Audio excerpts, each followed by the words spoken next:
The Albanese government's big round table, meanwhile, on how to kickstart this country's pretty anemic economy, just ended day two with still more nothing, or nothing that anyone can tell because, unbelievably, cameras and journalists have been banned.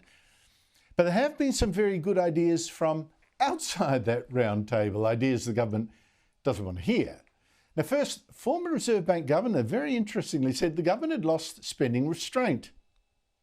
COVID came and blew everything away. We had to spend, and then we haven't, after COVID, we haven't really got back to kind of a clearly articulated framework for decision making with fiscal policy. It seems to be, well, if there's a need, we'll spend. And for a while, that's okay, but we shouldn't be in that world forever. And as we've come out of COVID in pretty good circumstances, I think it's now time for the government to reimpose some discipline on. And the Alternative Summit, today organised by National Senator Matt Canavan, a summit that is open to the public, in fact, it's been broadcast on Sky News Extra, honed in on the government's disastrous crusade for green energy. Low-cost energy has traditionally played an important role in offsetting the detrimental impact on industry performance. Not only is it no longer possible for energy to play this role, this will inhibit innovation, job creation and growth. Freeing ourselves from the pointless economic straitjacket of net zero and unlocking the supply potential of our economy. Growth is deliberately constrained under the rallying cry of net zero. You ration emissions, you ration growth. Joining me is the panel, Leith Valoncelin, co-founder of Macro Business and a former Federal Treasury official, and Michael Costa, former New South Wales Labor Treasurer. Michael, the picture we're getting from experts outside the government summit, too much spending, crazy green policies, driving power prices too high, does that seem to be a message the government should actually hear? Oh, it's a message they won't hear because, as I've said on many occasions, their DNA is, their economic DNA is around taxing and spending and wasting money. Look, it's good that they're not letting the public into that because what I see there is fully paid up members of the old IR club. You know, you've got the unions in there that represent 8% of the population of the private sector workforce, and you've even got the business groups that represent even less of the business community. And all the policy advisors, you look around that table, as you can see on the screen, they've been around for years, you know, and they're fully paid up members of the Net Zero Club. Look, the solution to this, of course, is not rocket science. Any decent economist and any decent follower of public policy knows what's required to get productivity. The problem is this government can't even define productivity, has no agenda in relation to doing anything, and worse still, is doing everything in its first term it did actually has made the situation worse. As I've said on many occasions, they re-regulated the labour market, which reduced labour productivity. They increased, waste and costs, and increased that through subsidies to renewables and the net zero dream. As well as that, you've got tax reform. They don't understand it. There's no discussion about tax indexation, which is absolutely critical to get incentive back into the economy. In fact, all they're looking at, as far as I can see, Andrew, is a way to get some sort of cover for some very short, quick tax increases to do some minor budget repair. I think it's a farce, the whole thing. And, I expect nothing more out of this government than we got in the last term, and that's more tax, spend and waste. Leith Valoncelin, can you give me more optimism than that?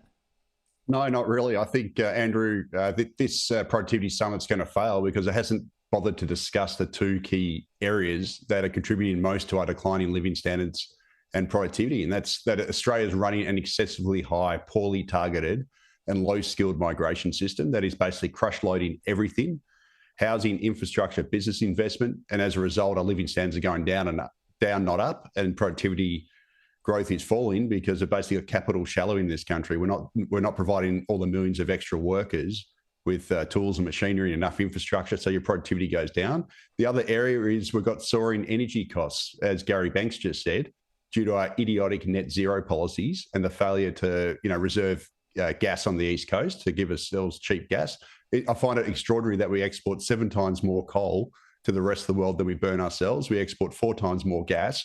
We're sitting on 30% of the world's uranium, but we're denying ourselves the opportunity to actually use those hydrocarbon resources to give ourselves cheap and reliable energy, which would then make manufacturing competitive. It would ease costs across the entire supply chain and would make us more productive as an economy. But instead, we're going the opposite way. We're going hell-bent on net zero, and we're going to drive up energy costs and drive down our living standards and productivity. It's that simple. It's incredible. It's incredible, isn't it? I mean, some of those bans you're talking about, they're just essentially just religious taboos. There's nothing scientific about it. They're religious taboos. I mean, it's so primitive. Can you tell me, Michael, why it would be that the government has been dodging arguments on all 3 points? I mean, if it wants good ideas, these are good ideas. I mean, why no argument at this summit, I believe too, having a look at the agenda papers?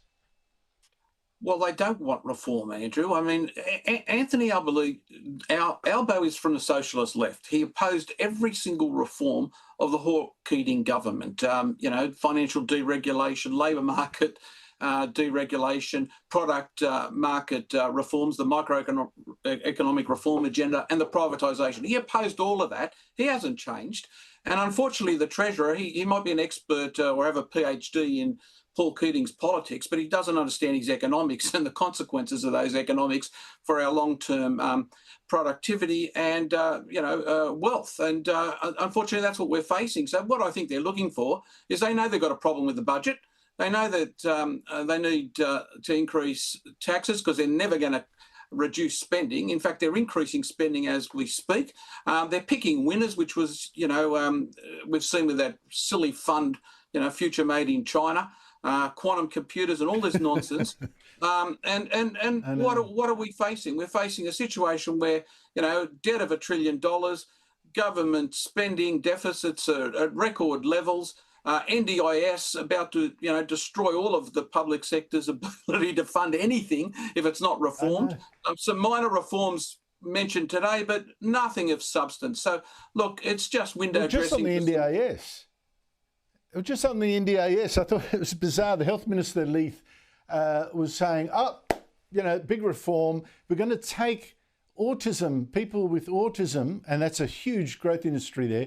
We're going to take them out of the NDIS, which is all very well, but they're still being funded. They'll be funded with a different thing. We're still facing the same problems. Why doesn't the government want to hear the truth about what's going on? Yeah, look, I think the major problem with the NDIS is we've basically allowed, a whole bunch of middlemen and shonks and everyone else to basically, rort it. And we're also obviously handing assistance out to people who are marginal disabled, not seriously disabled.